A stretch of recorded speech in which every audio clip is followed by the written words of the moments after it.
आणि पुण्यामध्ये शिवसृष्टीच्या दुसऱ्या टप्प्याचं उद्घाटन झालं। मुख्यमंत्री फडणवीसांच्या हस्ते शिवसृष्टीच्या दुसऱ्या टप्प्याचं उद्घाटन झालं। या दुसऱ्या टप्प्यासाठी 87 कोटी रुपयांचा खर्च आलाय। दुसऱ्या टप्प्यासाठी सुद्धा राज्य सरकारने मदत केली आहे। रामराज्य ते शिवराज्य हा शेकडो वर्षांचा टप्पा इथे अनुभवता येणार आहे। टाइम मशीन सारखा अनुभव प्रेक्षकांना घेता येईल। शिवसृष्टीचे एकूण 4 टप्पे आहेत आणि त्यातल्या दुसऱ्या टप्प्याचं आज उद्घाटन झालंय।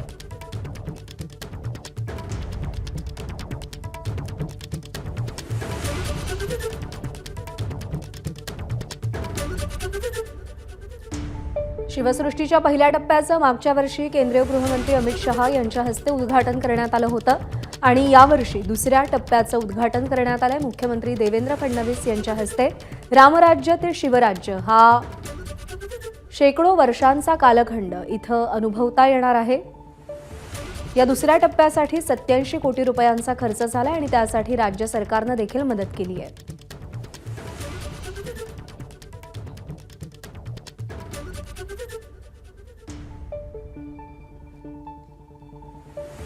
शिवसृष्टीच्या दुसऱ्या टप्प्याचं आज उद्घाटन झालंय। शिवजयंती आहे आज आणि त्यानिमित्तानं हे उद्घाटन करण्यात आलंय।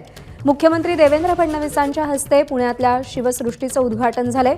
शिवशाहीर बाबासाहेब पुरंदरे यांच्या पुढाकारानं इथं शिवसृष्टीची निर्मिती केली जाते। पहिल्या टप्प्याचं उद्घाटन मागच्या वर्षी झालं होतं अमित शहांच्या हस्ते।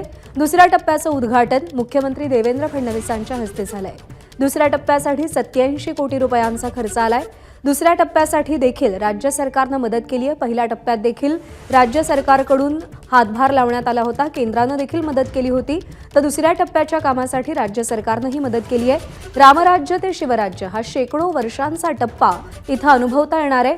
टाइम मशीन सारखा अनुभव इथं प्रेक्षकांना घेता येईल। शिवसृष्टीचे एकूण 4 टप्पे आहेत, त्यातल्या 2 टप्प्यांचं उद्घाटन लोकार्पण झालंय। अजूनही पुढच्या 2 टप्प्यांचं काम सुरू आहे।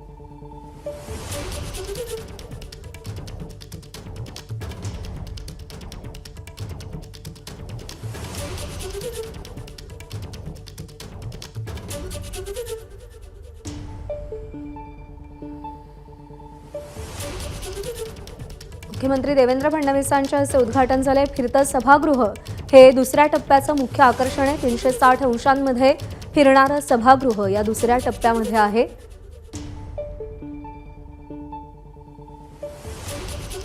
आणि ही शिवसृष्टीतली दृश्य आपण पाहतोय। आज इथे दुसऱ्या टप्प्याचं उद्घाटन करण्यात आलं। मोठ्या प्रमाणावरती हा प्रकल्प सध्या राबवला जातोय। आणि या दृश्यांसह बुलेटिनमध्ये वेळ झाली एक छोटासा ब्रेक घेण्याची। पाहत रहा एबीपी माझा।